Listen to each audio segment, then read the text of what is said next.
Thanks for being on time. Before we start, I would like to inform everyone that this session is recorded and the recording will be made available after the webinar. Good afternoon or good morning, depending on where you're dialing from. Welcome to this webinar jointly organized by Reblaze and Revel Tech. My name is Francis Teo and I'm the Regional Director APJ for Reblaze. I'm joined by our COO, Yaniv, and Jaden Huang, who is the Head of Technical Solutions for Revel Tech. Now, as we approach the holiday seasons, we see an increase of attacks on e-commerce websites. At Reblaze, we protect e-commerce business such as eBay, which put us in a very good position to share with you the knowledge and experience we have gained. So for this webinar, I will start by sharing the high-level trends before handing it over to Yaniv, who will elaborate on what is required to secure your e-commerce website, along with sharing some pertinent case studies. Now, Jaden will then proceed with a demo where we will actually show you in real time a simulated attack on an e-commerce website. Now, in the interest of maintaining time discipline, if you have any questions, please type it into the chat window, which we will be monitoring, and we will address it during the Q&A session, which is right after the demo.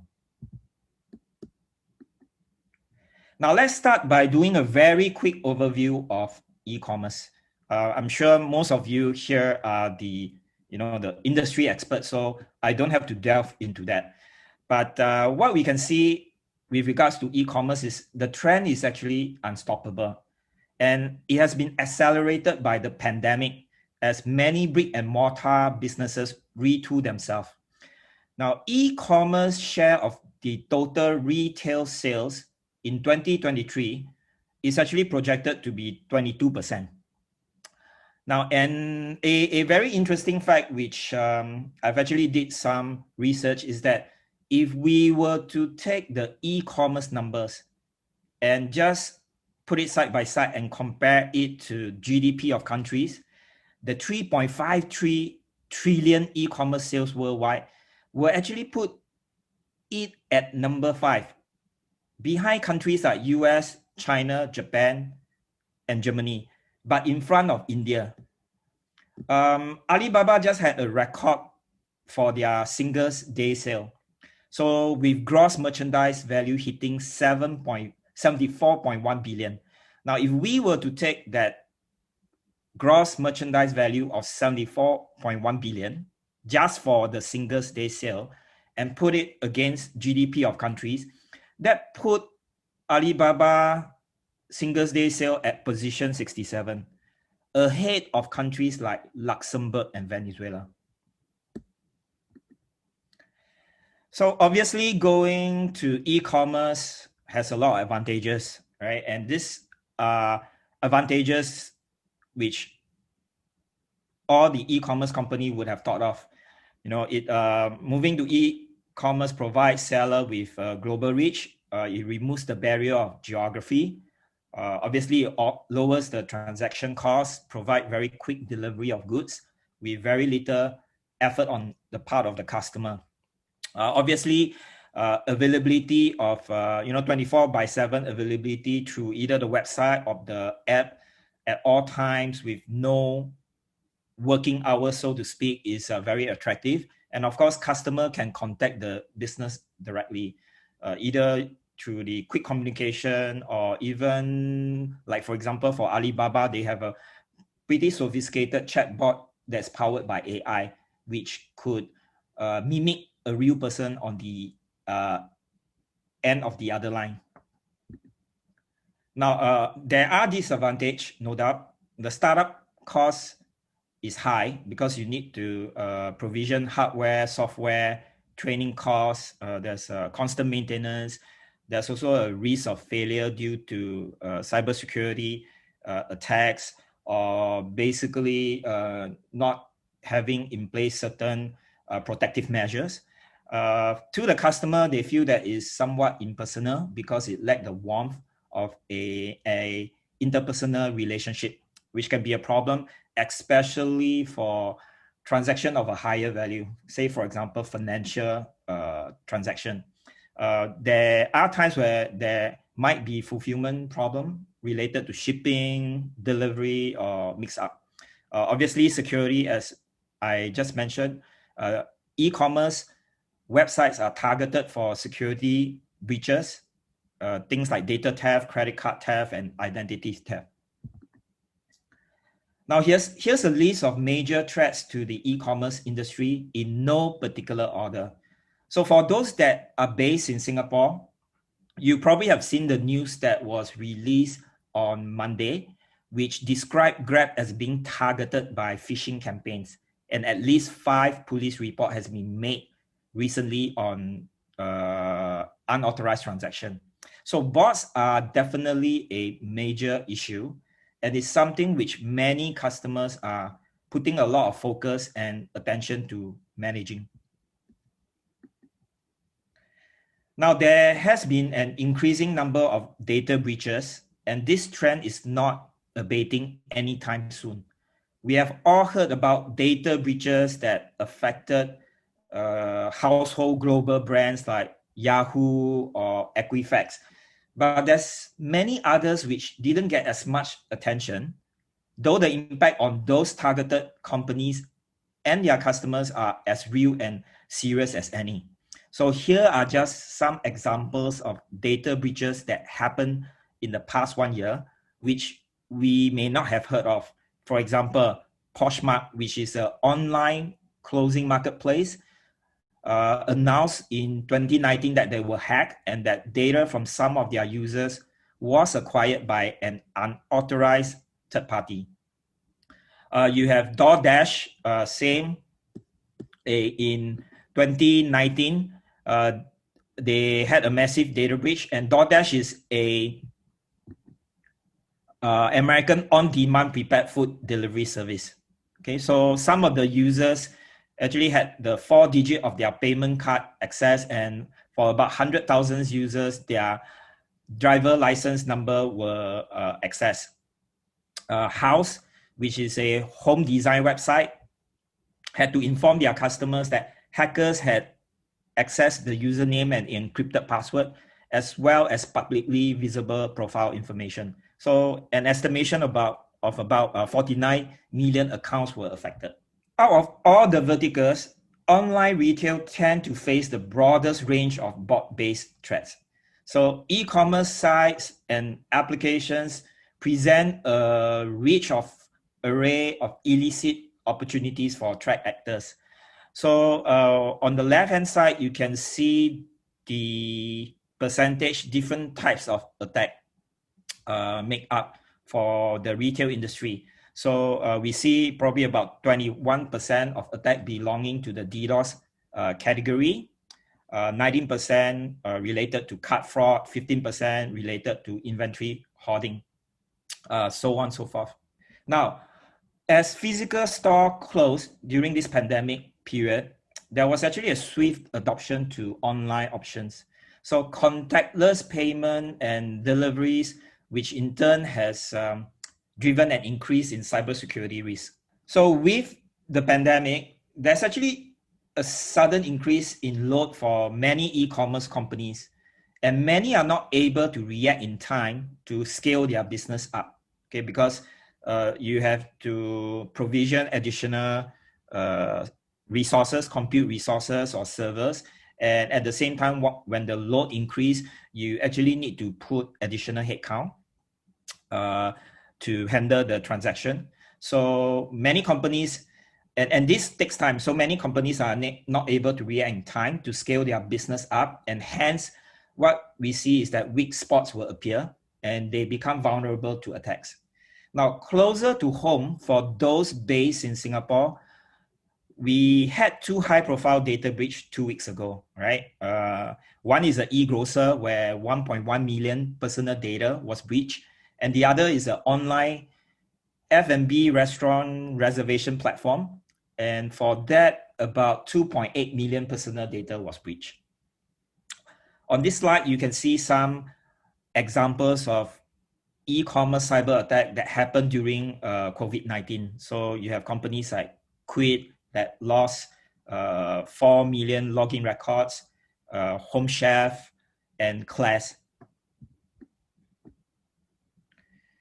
So what do you need to do to protect yourself and your customer? So our advice would be you need to run cybersecurity training and monitor data flow and usage.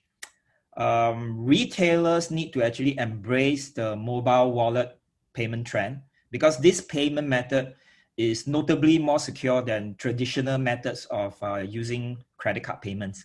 And in addition, retailers actually need to keep up with industry payment standards such as PCI DSS. Cyber attack on suppliers also have the potential to temporarily compromise or cripple a company. So you have to look at your supply chain. Companies should also regularly try to hack, in quotes, their own system, or even better, hire a professional hacker to conduct an attack. Now, if a high-risk system has experienced an unusual glitch that was initially attributed to technical fault, it is worth checking again, right? Re-examination may unearth hacker activities and they are linked to a company's previously unexplained technical difficulties.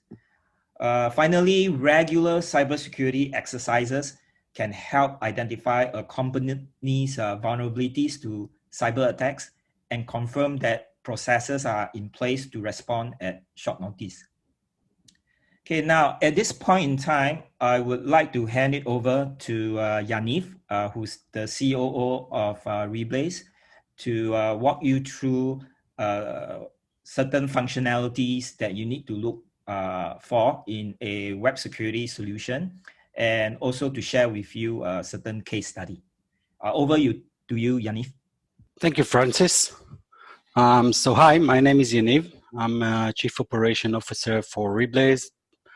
Been working in the security field for quite a few years now, almost 10 years. What I'd like to present is a little bit about the product, and then we'll go into some aspects of security within the cyber threats of today's market. So Reblaze is a product that actually provides a web security, an enhanced web security platform.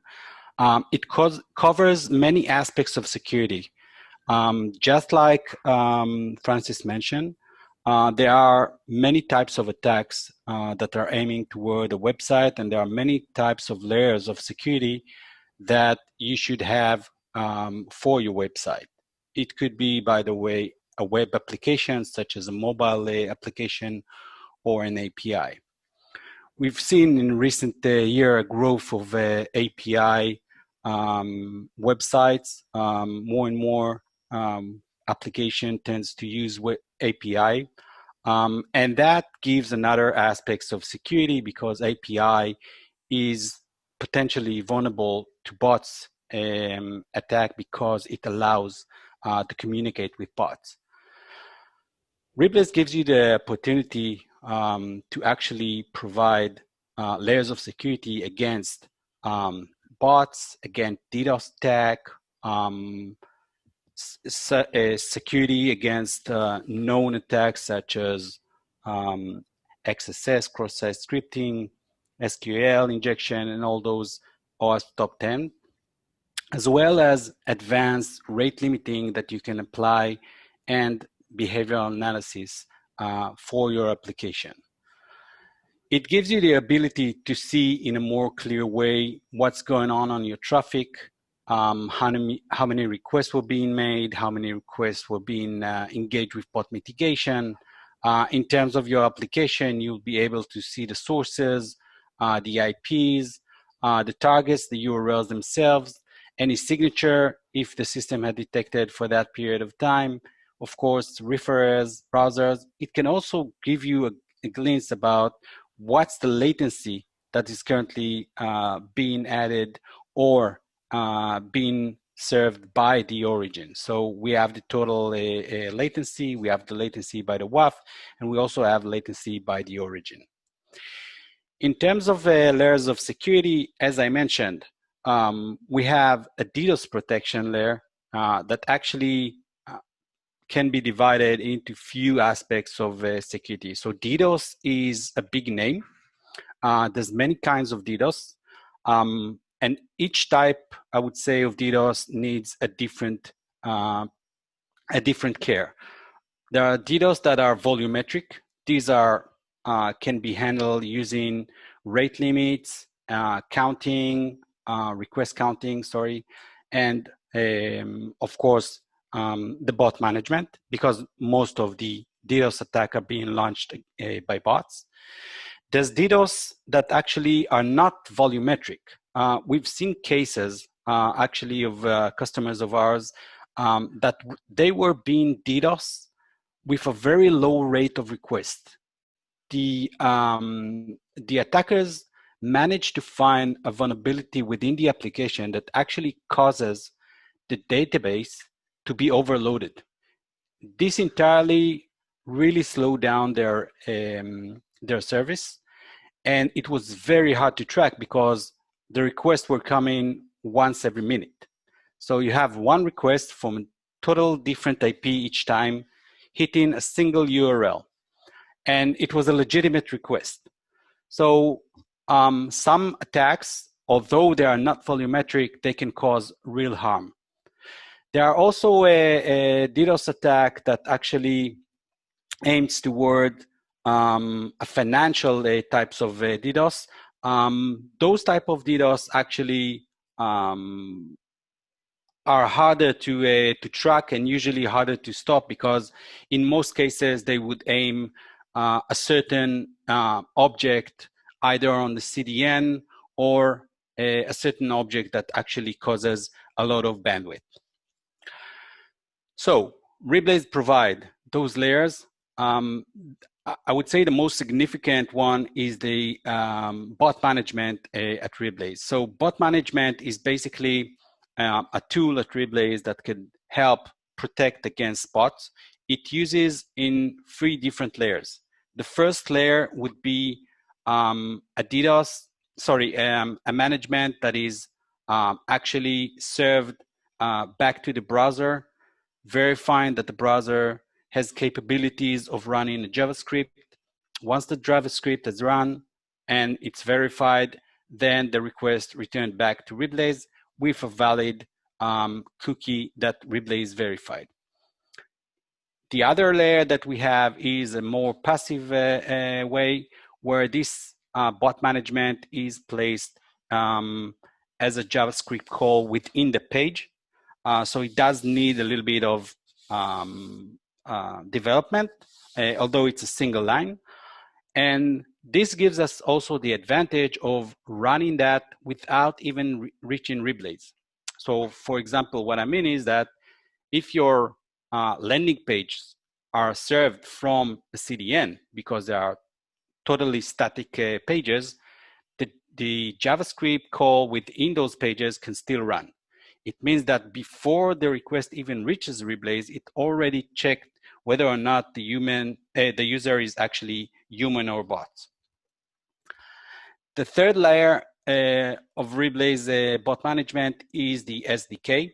So we provide a full SDK for iOS and Android. The advantage of that SDK is that it's a class that you put on your application, but it gives you also not just verifying that the user is using your application and not, some outsource, script that the attackers are using, but also it gives biometric notifications once every few seconds, so we can create rules based on that and follow the behavior, of course, of those users. Those biometrics, by the way, can detect whether or not there's any movement to the device, any touching of the screen, any scrolling, typing, and all those types of biometrics. Saying that for DDoS and bot management, the other layer that the Reblaze provide is actually a signature-based engine, what people are calling WAF, W-A-F, Web Application Firewall. And this signature-based engine is an advanced signature-based that is developed from scratch by Reblaze. It's not an outsource rules that you can take either an open source or some commercial list. It was developed by Reblaze. And the difference between those signatures and other signatures that we've seen on the market is that those signatures are looking in a more generic approach, meaning that a signature can be very generic.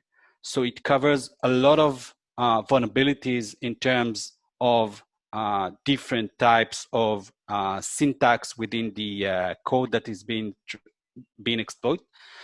But the generic approach gives us also the ability to be more accurate when it comes to false positives.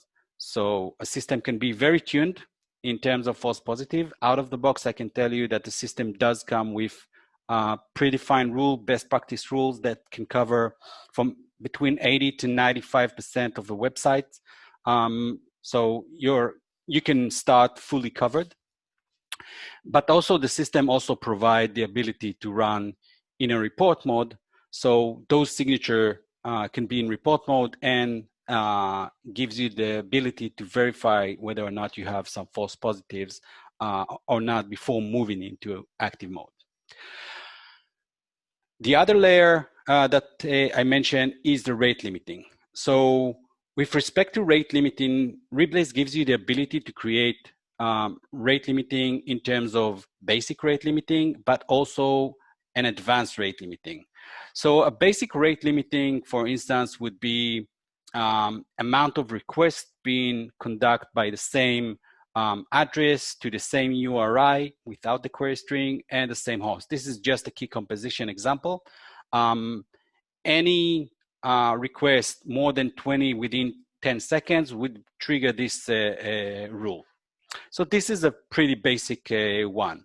On top of that, we also have the ability to set a more advanced rate limiting. So if we're looking at this rate limit, for instance, we can see that this rate limit actually, the key composition is a cookie named RBZID, but it also pairs with a remote address. So what this means, it means that within a period of 600 seconds, which is 10 minutes, the RBZID cannot be shown from more than 3 different IPs. Okay, so if you put that for one, for instance, you lock the cookie with the IP for that period of time. Account hijacking, cookie hijacking, account takeover, all those types of attack can be controlled using just simple rules like that. It also gives you the ability to include and exclude stuff. So for example, I can include attribute saying only apply to human activity. I can also add additional attribute, for example, whether or not only apply for somebody is coming from Tor, or the request might be post request, and so on. In terms of include and exclude, the system also gives you the ability to use tagging. So a great deal of Reblaze security approach is setting using tagging. So any request that passes through the system is first being profiled. It gives us a very big advantage because profiling before even running a rate limit or the WAF signature based or any other security layer, we can just by profiling the user decide whether or not we want to allow or deny those types of requests. The profiling is done using a set of rules within the ACL. So you have ACL rules that you can set. You can apply them, whether or not it's AS number, IPs, countries, and so on. But you can also create your own profiling tags. So the system does gives you the ability to create tags, and those tags actually can be set using very simple technique. For example, we have Facebook, so we have a tag called Facebook. We can also add a tag called whitelist, and then within our rate limit, we can whitelist Facebook from those rate limits. This is just an example, of course. You can also create your own tag and applying different set of stuff to it, and you can also use an external source to preload the list. At the end of the process, you have a tag that you can use either within the ACL or within the rate limiting in respect to including or excluding. Within the ACLs, as I mentioned, you have the ability to add a rule based on literally anything that you can come up to in respect to the request, including the AS number, the country, IP, and custom signatures. Now, custom signatures gives you the ability also to create your own signatures, your own dedicated custom signature. So if we look at the custom signature, you can create a custom signature that looks on anything that comes in the request, match against anything, and everything is regular expression. So you can be very, very accurate about what you want to match. And then within the ACL, you can create the action. So it doesn't need to be just block, but it also can be an allow or a bypass. In respect to the custom signature, this also can help protect against zero-day attacks. So you have an application, maybe it's a Magento, WordPress, and there's a zero-day attack being launched, and you just read about it, and there is still no solution within the market for that application. You can create a signature very fast and deploy that within seconds. I can tell you a study case that we had with one of our major company, actually in the retail business. They had 3,000 websites using Magento. And this Magento had a vulnerability that allows the attacker to gain root access to the servers. They were very nervous. Magento did not have a solution yet in place. So it was a very big issue. It took us about 15 minutes to create a signatures that doesn't make any false positives and block entirely this type of attack. So, put to market, this is very fast, controlling and protecting against zero-day attacks. In terms of the settings, so Reblaze gives you, anything that you want to do within respect to the settings.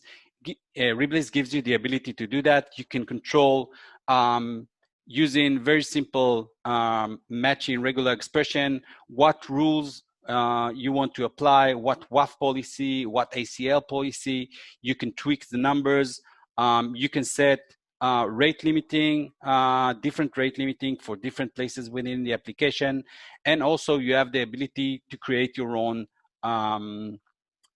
functions, which is basically a script that you can run in respect to the request. At the end of the process, you have a tool that can help you protect and secure your web assets in a very granular and very accurate, but yet very simple way. As I mentioned, you have the ability to set everything. Everything is very simple. If you look at different WAF solutions on the market, you'll probably see you can get lost within minutes. However, with Reblaze, it's very simple. It's just enabling or disabling stuff, and it's very, very easy to manage. We also have rules that actually look at behavioral and historical information. A great deal of Reblaze is actually the logs. So on Reblaze, we log every request that passes through the system, and you have the ability to adjust your security profiles based on findings that you analyze within your logs. So those could be false positives, but those could be also real threats. With respect to those threats, if you see a threat and the system does not react to those threats, and you think you need to adjust the security policy, you can do that. I mean, because you see everything, you have the ability to react to any vulnerability that is being detected. I'm not saying that the system is 100% bulletproof, but it does a pretty good job. And I can tell you that many of our major partners and also customers been testing that system against lots of threats. We've been pen test regularly. And so far, I can say that it really up to the test. With respect to the logs, by the way, all the logs can be shift over to any SIEM service that you're using, so you can analyze it or raise alerts within your SIEM system. But definitely the system can also help in respect to development, meaning that if you have, for example, a broken links within your application and the clients would repeatedly hit those links, you have the ability to see them over here. Just by filtering the log, filtering the dashboard, you get to the information you want. A great deal of Reblaze, as I mentioned, is the logs, and we're very proud of that. With respect to the log, you have the ability to query the log with a very accurate mechanism, query strings. So if I look at this request over here, and I can see what was the size of the request up on the top, what was the user agent, any refer, any cache control headers that is being sent. On top of that, I can also see the origin and how long it took the origin to respond back to Reblaze. And the overall, we can also see the overall latency. In this case, it's, well, it's 1,000 of a second. Anything that you see on this page, actually, you can filter the log based on that. So if I want to filter the log based on the IP, right? So I can just click either on the X404 or the IP itself. In this case, it's an X404 header that I'm querying. So if I query the log for any X404 containing this IP address, I'll get all the requests containing this X404 header with the IP address. I can also follow up sessions. So I can query the log, not just for headers, I can query the logs also for cookies, if there are any, post body, if there is any, and you can literally follow sessions, and it helps analyze the data with more accuracy and much more faster than you can do. Needed to mention that you have the ability to look back historically on time and analyze the traffic. So if I take 24 hours, it would give me the last 24 hours, and I can see within the last 24 hours, I had some spikes here and there. I had some block events here and there. And I can see my applications, and I can filter each application. It would add them to a filter, and I can filter those application on my dashboard and get the statistics behind those requests. So if I'm looking at this area and I want to focus on this area, I can just zoom in on this area and focus on the events that occurred during that time. I can see there were many requests. If I look at the targets, I can see what were the targets, and I can see the targets were login. So that, light up the light saying, okay, something was wrong over here. And if I look at the signatures, because there were lots of block events, I can see that they were blocking by a rate limit event, and I can see, of course, the number of those rate limits and all the other block events. For example, we have an XSS found, RFI, remote file inclosure, OS command injection. So there were lots of types of attacks during that that time. I think it's during night. Yeah. If I look at the sources, I can see the IPs that conduct those requests, and I can see they were vary. So that gives me a hint that maybe it's a major types of attack, because it might be a credential stuffing, right? Many types of IPs doing many requests towards login. This could be an attack of what we call credential stuffing. And by the way, credential stuffing these days is a very common type of attack. And I can tell you that although you have the best WAF and the best solution in place, still on the market, there are databases, on the black market, I mean, there are databases of users, passwords, and credit card numbers out there. So if another site was being breached and their database is out, you might be also in security risk, because those types of database and users tend to be users and using their same password over and over, spread around every website that they know.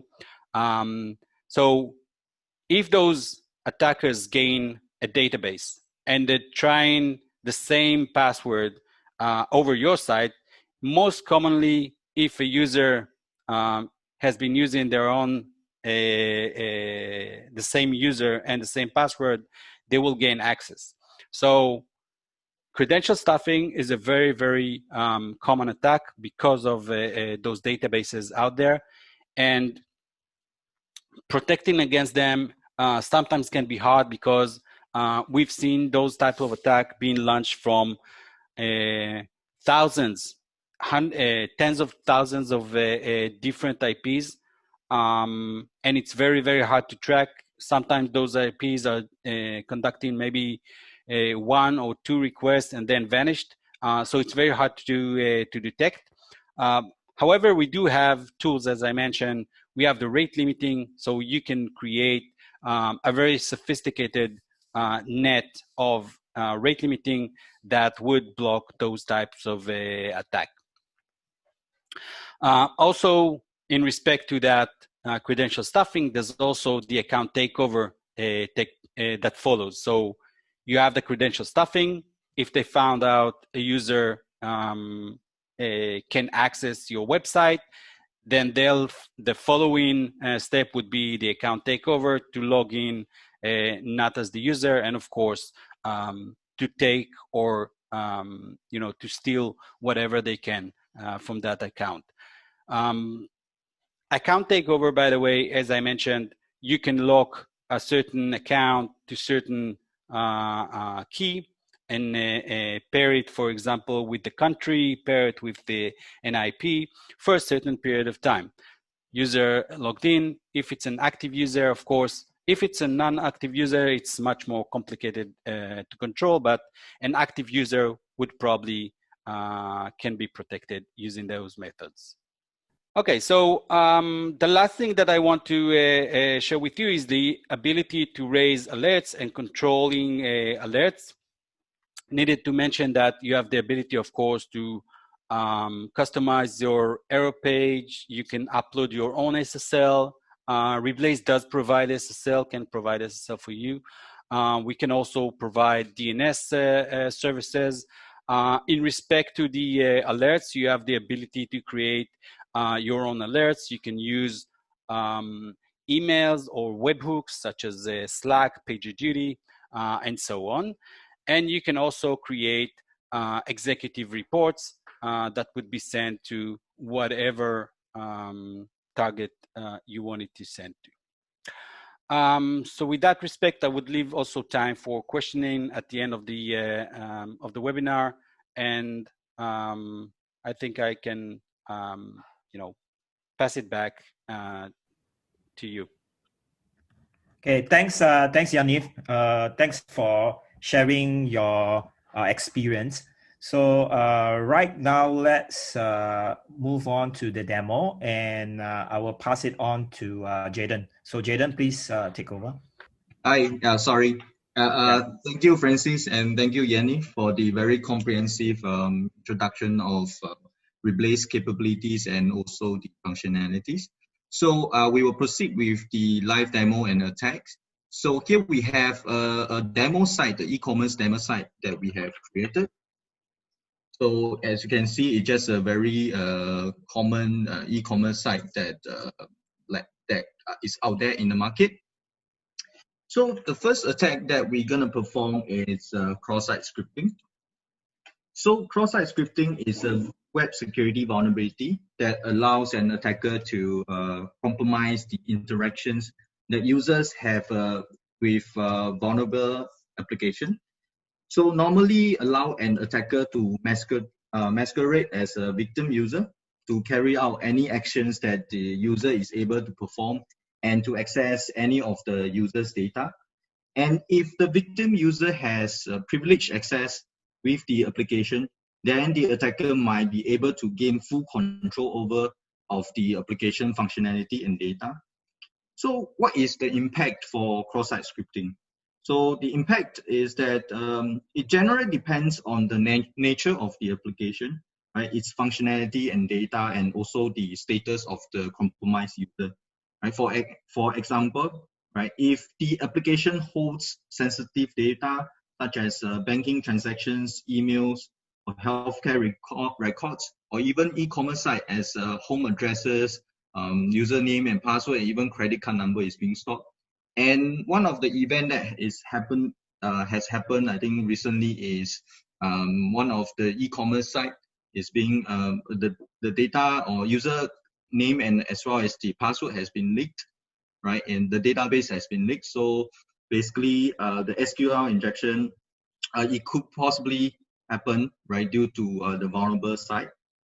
So now we will actually execute this attack, and of course, this site is actually being protected with Reblaze, and it's actually picking up by Reblaze web application firewall. Therefore, it actually returns access denied 403. And now we will actually go to the Reblaze platform to see what exactly happened. And as Yaniv have actually introduced this platform, basically Reblaze log is actually it's very comprehensive.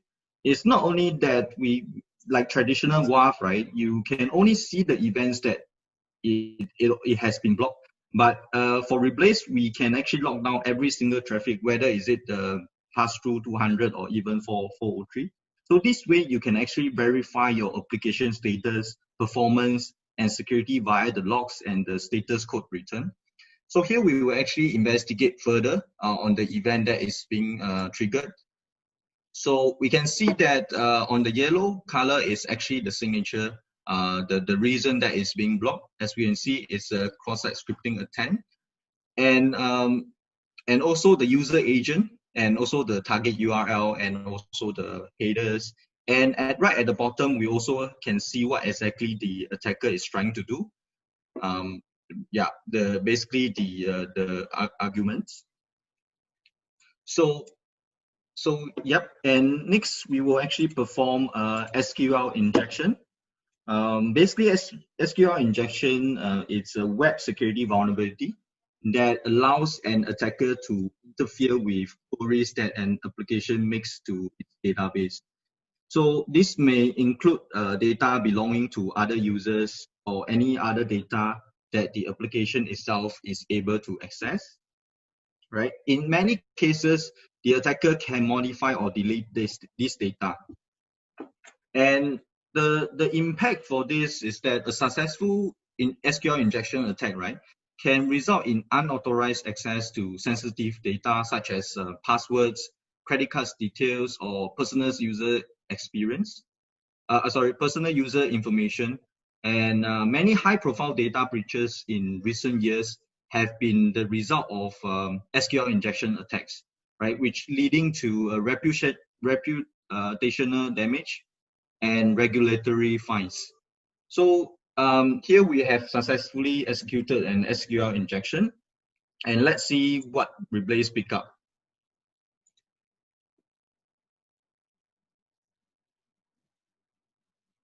So we can see that there are a lot of attempts of SQL injection, and it's actually being colored in red and return 403 to the attacker.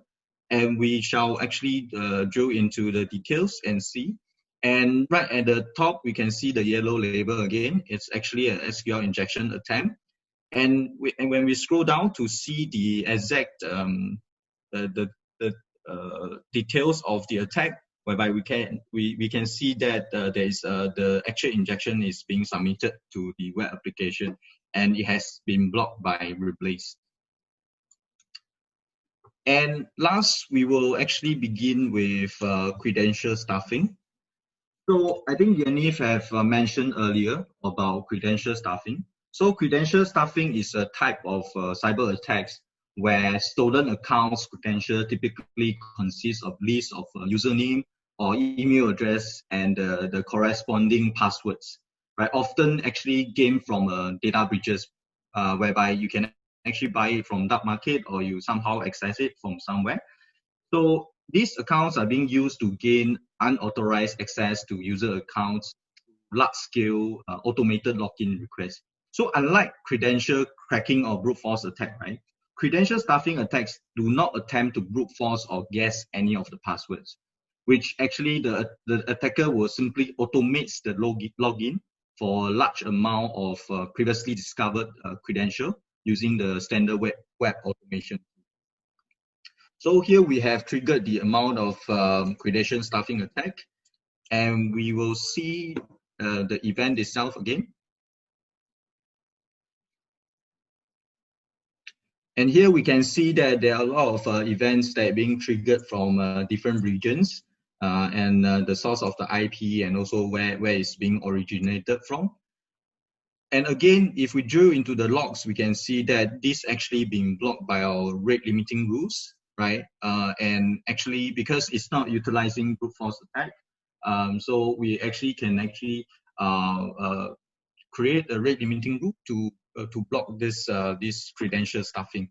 And also at the bottom, we can see that the exact thing that the attacker trying to do, whereby it's putting a username and also the password hash, which he or she possibly gained from a data breach.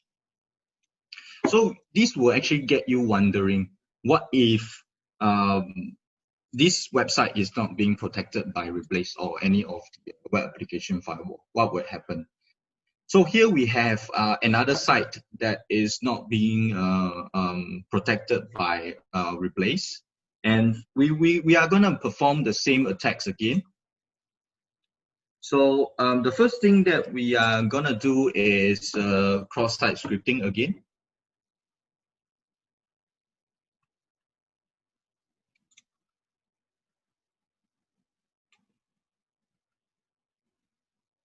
Yep. So the same thing that we're going to do is the cross-site scripting. And let's see the behavior.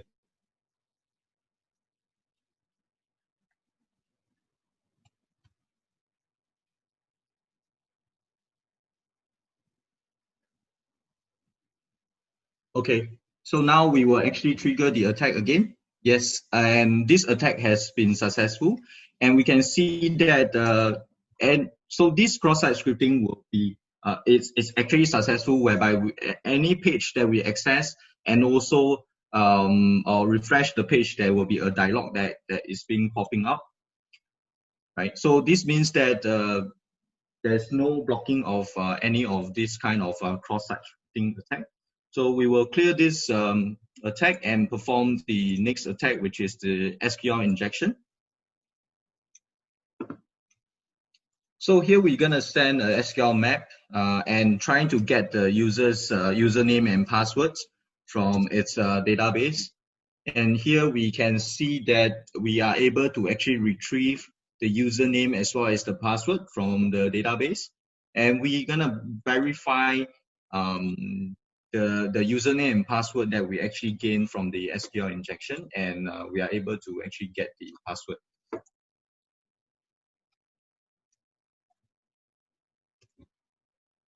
So here you can see that the password is correct, and we are actually able to go into the admin area. So with that, this is just some of the sample OAuth stock temp attacks that potentially will harm your web application. And in conclusion, Reblaze is able to actually block the OAuth's top 10 attacks. And also, not only we can actually block these OAuth top 10 attacks, we also can create rate limiting rules to block any content scraping, or even brute force attack or credential stuffing attack. So with that, I think we shall actually leave the remaining time to Q&A. So if you have any questions, you can actually post your questions in the chat box. Okay, thanks, Jaden, for that very interesting demo. So we have come to the close to the end of this webinar, which is the Q&A session. So please, if you have any questions, please feel free to ask. You can type into the chat window. Okay, there is a question from a participant requesting a demo of a DDoS attack.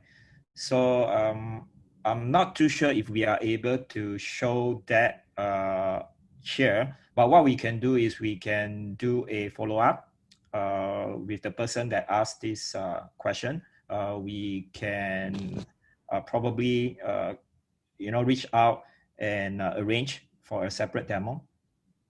Yep, I think we can definitely do a DOS attack, but not a distributed denial of service attack. But definitely we can follow up and actually show you the DOS attack, because I think due to the time constraint as well, we are not able to actually continue with the DOS attack. Sure. Yep. Okay, let's take down the person's name, and we will reach out separately. Another question is, what will be the impact on the performance of a website? So I believe the question is, what is the impact of having Reblaze on the performance of a website? So Yaniv, would you like to take that question? Yes, so we might, although web application firewall does have some latency because it needs to analyze the payload, the overall latency is not significant. I can tell you that most of the requests will not be more than 1 millisecond. However, when using Reblaze, you gain also the ability to use CDN, Anycast IP, and also in respect to protocols, you'll be having latest TLS versions and HTTP2, and might come HTTP3 very soon.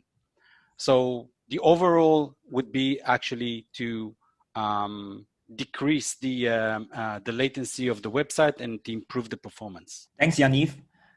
We also have a existing customer. So a very happy and satisfied existing customer that share his experience on the chat. Basically, they are a higher education, in higher education, and they have used Reblaze to stop huge DDoS attack, which impact their database. So thanks for that honest and great feedback. We have another question, which is, does WAF tool has a capability to act as an API gateway where I can whitelist specific list of API to be allowed? So Yaniv? Yes, so you are capable of doing many types with the system, many types of rules. So you can definitely limit the URLs that you are allowed. What are the payloads that are being allowed? If they're not sending a specific argument or not sending the specific header, you can block them just by a basic filtering. On top of that, you have the ability to use the cloud functions in respect to validate some headers. So for example, if you're using JWT, you can create a very simple code to verify that the header that they are sending is valid from your perspective. Okay, I hope that answered the question. All great questions. I actually have questions of my own, okay, which I believe is very applicable and pertinent. So one question that most customer will have is how fast is the deployment time for Reblaze? Okay, so the deployment itself actually relies on provisioning because we run on the cloud. It takes the time for provisioning the infrastructure. But once this is ready, the onboard of a website can be anything between 5 minutes up to several days, depending on the level of security that we want to gain. So as mentioned, out of the box, Reblaze provide a best practice security layers, but you can always enhance the security. And if you are in a position where you cannot or you don't want to start in an active mode, you can always start in a report mode and gently move into active mode after clearing out false positives. Okay, so basically there is no need for Reblaze to take over the DNS management. Is that correct? Yes, that is correct, Francis.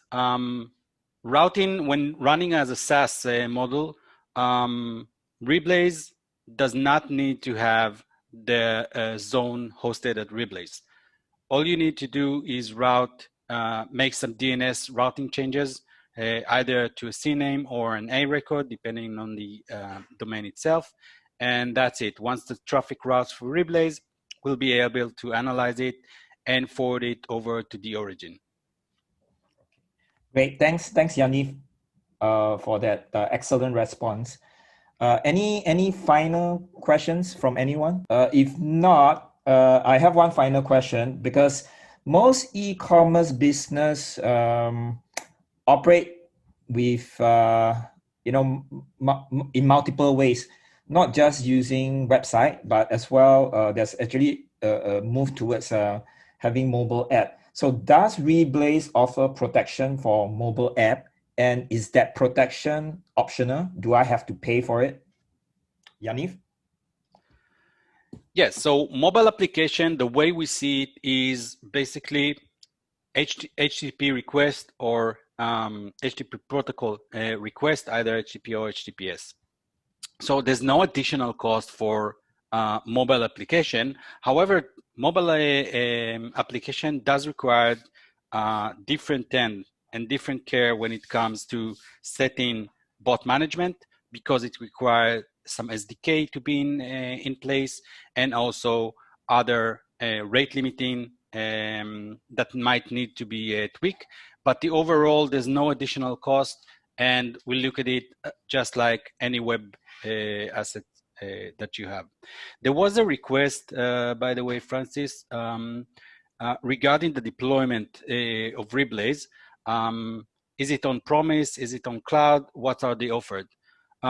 So with that respect, I want to answer this question. Reblaze is we are native cloud deployment. However, we can be deployed on premise, but this deployment would be different. We do offer the ability to use containerized deployment.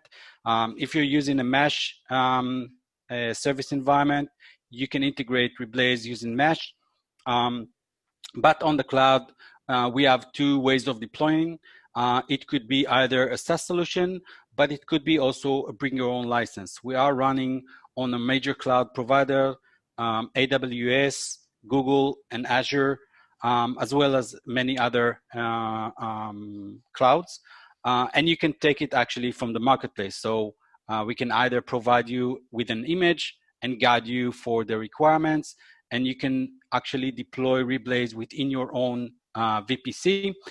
This would give you actually, in terms of latency, zero latency in respect to network, because we are running on the same VPC. And also with respect to protection, it also brings another layer of protection, because traffic is not routed out of your VPC. Okay, great. Thanks, Yaniv. So we have one final question, which is, does Reblaze response request via nearest node near to customer, just like CDN? Yes, it's a very good question. The deployment actually revived from one provider to another. However, when running on a provider, we will deploy our infrastructure as close as possible to the origin server. And we do have capabilities of using Anycast IP. To those of you who doesn't know what Anycast IP means, it means that the route to that IP is done locally. So you'll route to the nearest POP. In terms of TCP, this would reduce the TCP handshake very much. So it would look like it's very fast. And also the rest of the traffic would go within the cloud provider internal infrastructure. It's not on the global routing. Usually it's speed up and enhance, of course, the reduce, the latency, the overall latency. It's not a CDN. CDN provide static content or cache content delivery from the edges, but the CDN is also integrated with Reblaze using the same infrastructure. So you can either serve cache content or dynamic content will be routed all the way over to the edge servers and to the origin at the end of the process. Okay, great. Thanks. So there is another question, but in the interest of time, we will reach out offline to address that question, which is related to pricing, and that's actually a conversation that is probably better taken offline. So with that, we have come to the end of the webinar. So let's move on to the closing. Thanks to Yaniv and Jaden for sharing your experience and doing the demo. Once again, thanks everyone for taking the time to attend this webinar. I hope you find the information shared useful, and we will send a follow-up email to those that attended, and we will look forward to hearing from you. And for those who has requested for additional follow-up, we will reach out to you as well. And with that, thanks and have a good week ahead. Thank you very much.